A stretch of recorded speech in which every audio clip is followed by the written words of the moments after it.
Huwag mo akong husgahan sa kaunti mong kaalaman kasi kilala mo lang ako sa pangalan, hindi sa galawan.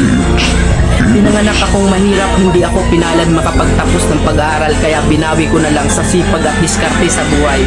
Oo, wala akong pinag-aralan pero kaya kong kumita sa lansangan na hindi mo makukuha sa taas ng iyong pinag-aralan. Bago mo ako husgahan, daanan mo muna lahat ng napagdaanan ko para malaman mo kung sino at bakit ako ganito.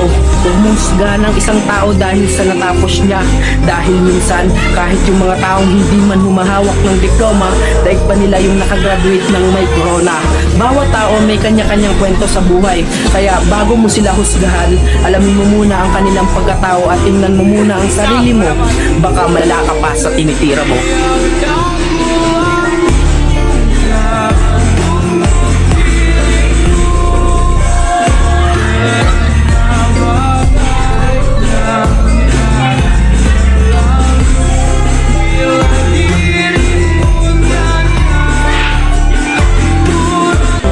Huwag mo akong husgahan sa kaunti mong kaalaman kasi kilala mo lang ako sa pangalan, hindi sa galawan.